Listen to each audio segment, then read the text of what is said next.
kontraktor. Setelah kita memasuki tampilan utama, di sebelah kiri ada daftar menu, di sebelah kanan ada kita login pakai user siapa. Di bawahnya kalau kita klik nanti akan muncul update password, ada logout. Sebelah kirinya ada pilihan project. Project ini adalah daftar proyek atau kerjasama yang kita buat dengan perusahaan yang kerjasama dengan kita. Setiap ada project baru akan muncul di sini. Jadi kita bisa menyeleksi data yang hanya ingin kita tampilkan, project yang mana saja. Semisal kita pengen project Madura, kita klik Madura, atau kita bisa klik semua project. Jadi data yang tampil adalah semua project yang ada. Jadi kita bisa split data-data yang hanya kita butuhkan saja. Untuk menu yang pertama adalah menu kontraktor. Di menu kontraktor ada beberapa sub menu. Yang pertama adalah master, laporan, transaksi, dan tools. Sedangkan di keuangan juga ada punya sub menu juga, ada master, transaksi, dan laporan. Kita bahas pertama adalah di menu kontraktor, di sub menu master. Di sub menu master itu ada supplier, customer, gudang, jenis barang, bank, partner, subkon, jenis RAP. Kita bahas satu-satu. Yang pertama adalah supplier. Supplier adalah penyedia barang yang kerjasama dengan perusahaan. Di sini kita bisa masukkannya dengan atau menambah data dengan klik tombol tambah. Nanti akan muncul. Untuk kode supplier ini sudah standar, sudah di-generate dari sistem, jadi kita tidak usah mengisikan secara manual. Kita tinggal mengisikan aja nama, kontak person, kota, nomor telepon, fax jika ada, alamat, catatan digunakan untuk mungkin ada catatan untuk customernya, untuk suppliernya. Yang terakhir adalah status. Status di sini adalah status untuk supplier, apakah aktif atau tidak aktif, seperti itu.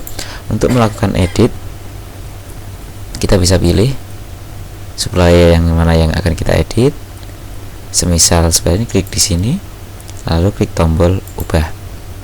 Nanti akan muncul data supplier. Semisal kita tambah kota, kita edit kotanya, lalu kita simpan.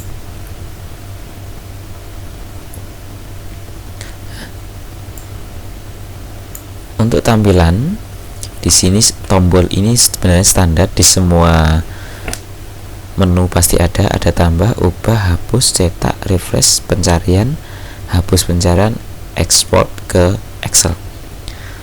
Untuk toolbar yang di bawah, di sini ada toolbar yang menyatakan page. Per page bisa kita tentukan paling banyak 50 data per halaman. Kita bisa mengurangi 20 halaman, mungkin 10 halaman, atau 5 halaman. Di sebelahnya lagi adalah halaman. Kita bisa, misal kita tentukan 5 data, kita akan lihat di sini hanya tampil 5 data. Page 1, lalu page 2, page 3, sampai halaman terakhir. Nah, ini untuk tampilan supplier. Kita lanjutkan untuk customer. Customer, cara entrian sama seperti di supplier. Jadi kalau mau tambah data juga klik tambah, mau edit juga tinggal klik edit, klik tombol ubah. Ada hapus. Tiap kita mau menghapus data pasti ada peringatan. Yakin untuk menghapus data atau tidak? Jika ya, bisa langsung terhapus. Sebelahnya adalah mencetak. Mencetak ini adalah mencetak data, seluruh data di tiap data yang mau kita cetak. Customer ini adalah rekanan atau perusahaan yang ada proyek dengan kita, dengan perusahaan. Jadi pada saat kita ada proyek baru atau kerjasama baru, kita masukkan dulu customer kita, ke master customer. Setelah itu kita baru generate atau kita membuat kontrak kerja dengan customer.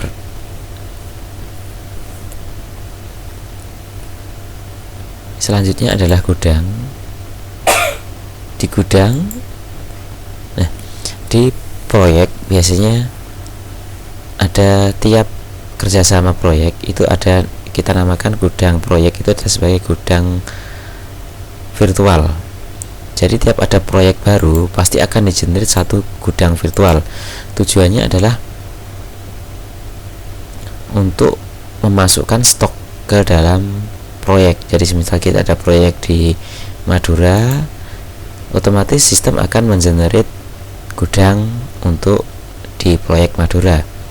Jadi pada saat ada pengiriman barang, otomatis barang akan masuk ke proyek.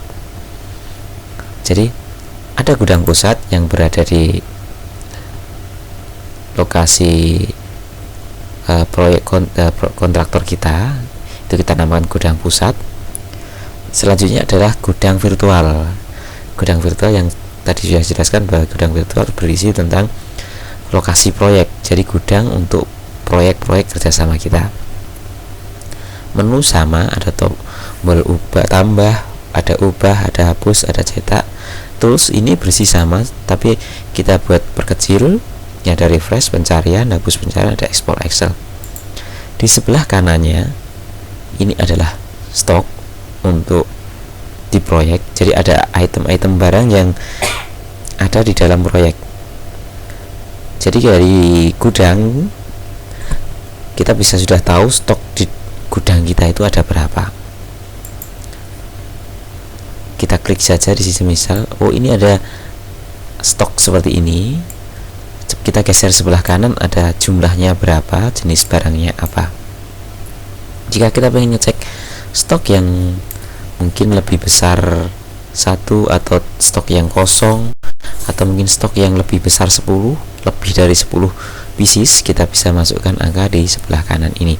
Nanti akan di filter, jadi akan ditampilkan data yang lebih besar atau sama dengan stok yang ingin kita tampilkan. Menu selanjutnya adalah jenis barang. Jenis barang ini adalah jenis barang-barang yang untuk transaksi di proyek. Jadi semisal ada kabel, ada fitting dan lain sebagainya, ini ada jenis-jenisnya. Selanjutnya adalah master barang. Di master barang, jadi kita sebenarnya bisa melihat stok barang itu dari dua sisi. Yang pertama dari gudang, kita bisa tahu jumlah stok barangnya berapa.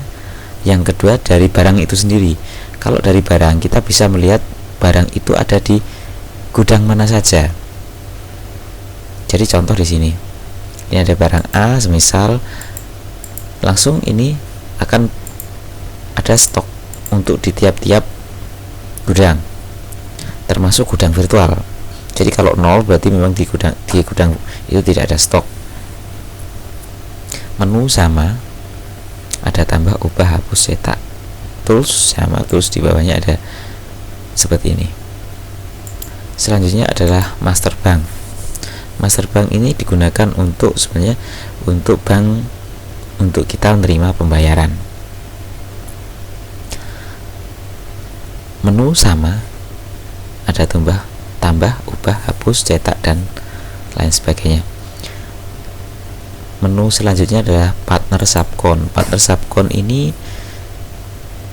berisi tentang subcon atau perusahaan rekanan yang kerjasama dengan kita atau dengan kontraktor untuk mengerjakan sebuah pekerjaan. Semisal kita punya partner untuk mengerjakan pekerjaan A, kita punya pekerjaan A, B, C.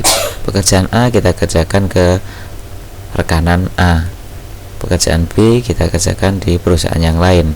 Jadi kita bisa punya banyak rekanan untuk mengerjakan beberapa bidang pekerjaan. Kita masukkan di partner subcon. Jenis RAP. RAP kepanjangan dari rencana anggaran proyek. Di sini adalah jenis-jenis rencana anggaran proyek yang sebenarnya tujuannya adalah untuk membuat anggaran dasar untuk tiap-tiap kerjasama proyek. Menu selanjutnya adalah transaksi. Di transaksi ada penerimaan proyek. Di sini ada penerimaan proyek.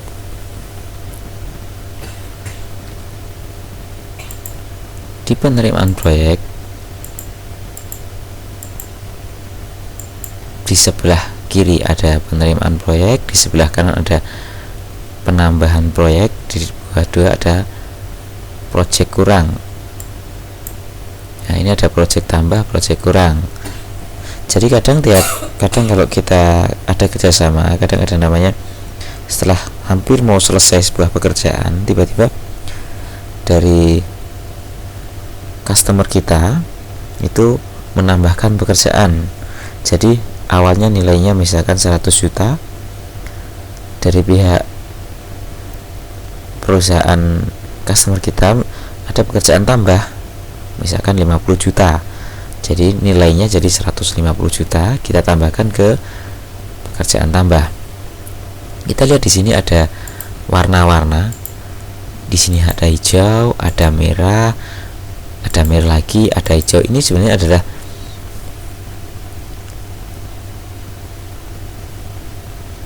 tanda untuk menandai proyek kita perkembangannya seperti apa. Apakah kalau hijau itu kondisi pekerjaan masih di bawah 80%, maksudnya adalah pekerjaan ini kita masih untung. Jadi antara RAP, rencana anggaran proyek, kita masih di bawah 80%. Nanti sebenarnya ini ada warna kuning. Warna kuning itu sekitar 80-90%. Warna merah ini adalah sudah melebihi rencana anggaran proyek. Jadi sebenarnya bisa jadi kita rugi kalau warna merah. Jadi dari sini kita sudah bisa memantau apakah kerjasama kita dengan customer kita ini rugi atau untung. Jadi kita bisa evaluasi dari sini, apakah kerjasama ini perlu dievaluasi lagi, kita ada kesalahan di mana, apakah di rencana anggaran kita salah, ataukah mungkin memang harga barang-barang sedang naik. Kita bisa evaluasi dari proyek ini dengan adanya warna-warna di sini. Untuk menambahkan data, kita bisa klik tambah. Kita tambahkan di sini ada fil-fil yang harus ada data-data yang harus diisi. Sama menu tombol juga sama, jadi perlu kita bahas lagi. Yang selanjutnya adalah pembuatan rencana anggaran proyek. Rencana anggaran proyek ini terdiri dari dua bagian. Yang pertama adalah rencana anggaran proyek, yang di bawahnya adalah rencana anggaran proyek per barang. Rencana anggaran proyek ini adalah global rencana. Jadi kalau global rencana itu maksudnya tidak ada di situ, tidak menjelaskan detail tentang barangnya apa saja, tapi menjelaskan tentang total global untuk misalkan barang itu berapa, terus misalkan jasa kita berapa, atau mungkin ada biaya lain-lain, kita masukkan ke rencana anggaran proyek. Selanjutnya adalah rencana anggaran proyek per barang. Nah, ini adalah detail penjelasan dari rencana yang global tadi, tapi dikhususkan untuk barang. Jadi semisal kita punya rencana harga-harga barang dan barang kita habis berapa saja, kita jelaskan di rencana anggaran proyek untuk barang. Menu sama, kita ingin nambahkan, kita tambah. Nah, kita buat rencana untuk proyek yang mana, bertanggal berapa, kita tambahkan saja barangnya, semisal seperti ini. Jumlahnya berapa untuk proyek kali ini, harganya yang kita dapat pada saat kita buat RAP itu berapa. Nah, seperti ini. Kita tambahkan lagi.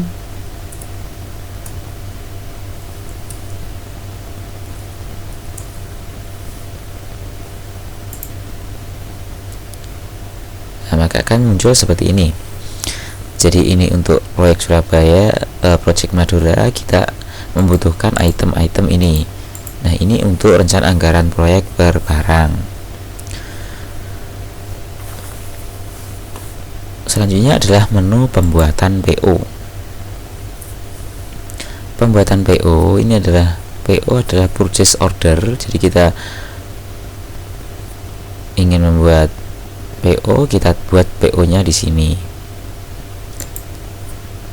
Menu sama, kita klik tambah untuk menambahkan.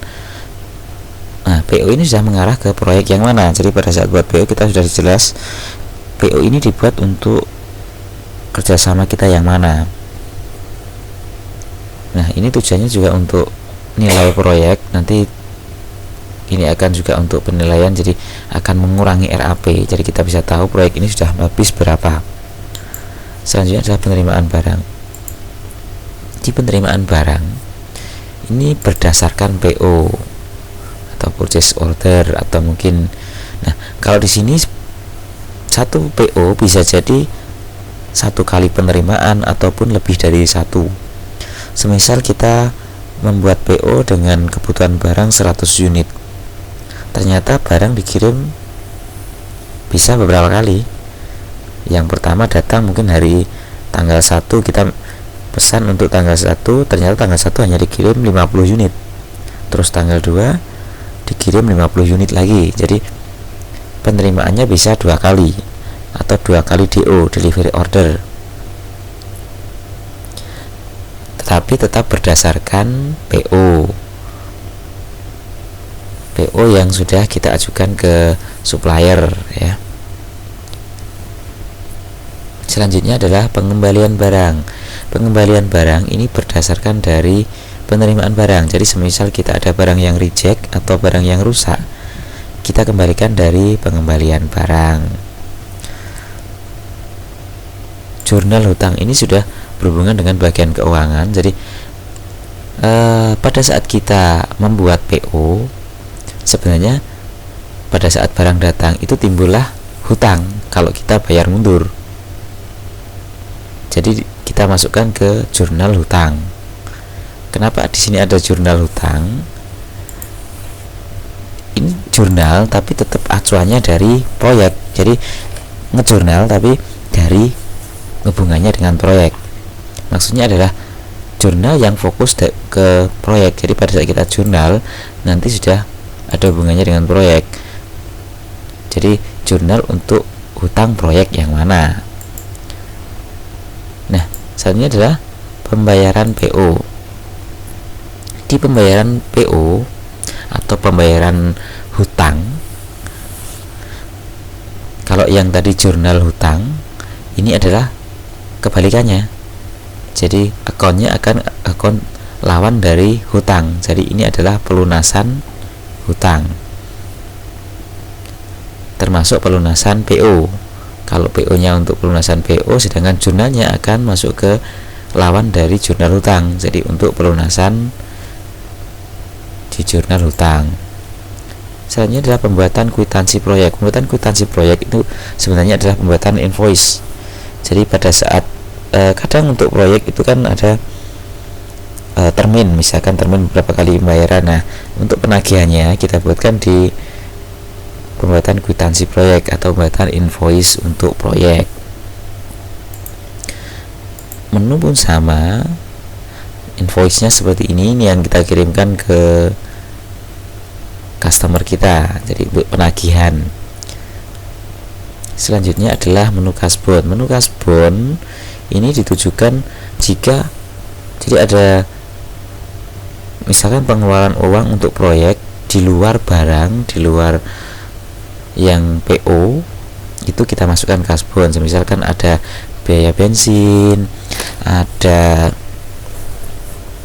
ATK, tetapi tetap masuk ke proyek. Cara menambahkannya adalah ditambahkan. Nah, ini di sini juga sudah bisa masuk ke jurnal. Jadi di bawah kita, semisal kita ATK. ATK itu berarti jurnalnya adalah kas berkurang, sedangkan untuk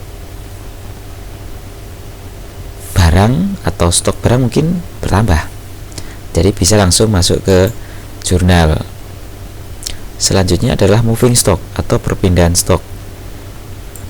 Perpindahan stok ini bisa jadi kita misalkan untuk ini ada yang kelupaan, ada untuk penerimaan barang. Penerimaan barang ini setelah default dia akan masuk ke gudang proyek, tapi terkadang di sini langsung masuk ke gudang proyek, tapi terkadang barang itu tidak masuk ke gudang proyek atau masuk ke gudang utama dulu, dari gudang utama baru dikirim ke gudang proyek.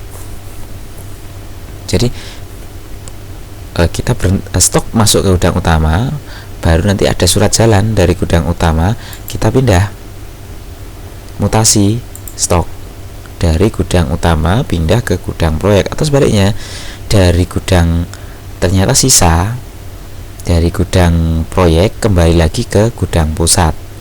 Nah, kita bisa perpindahan atau mutasi atau moving stock dari menu moving stock.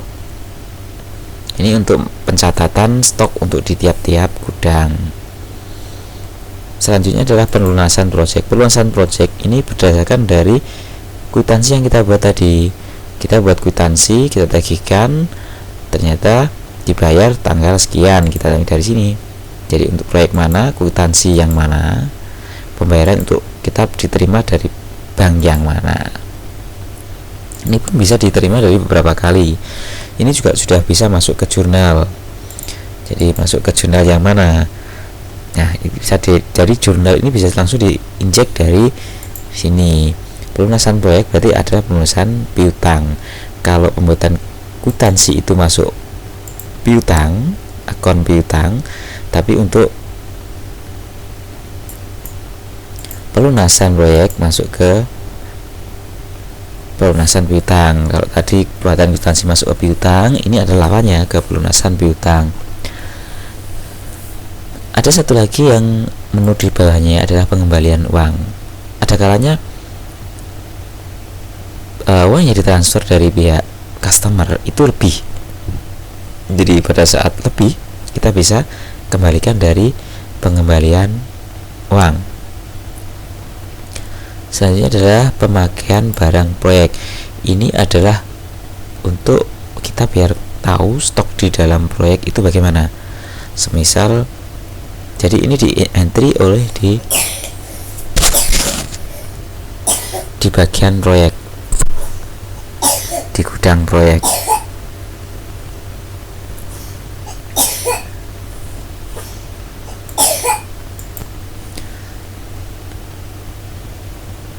Jadi yang mengisi pemakaian barang proyek itu adalah admin yang ada di gudang, di tempat proyek.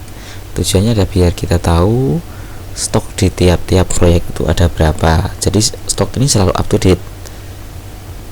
Yang selanjutnya adalah stock of name. Ini adalah untuk stok akhir bulan, atau terserah mau diisi untuk akhir bulan atau akhir periode apa, nanti kita entry di sini. Kita bandingkan stok fisik dengan stok sistem.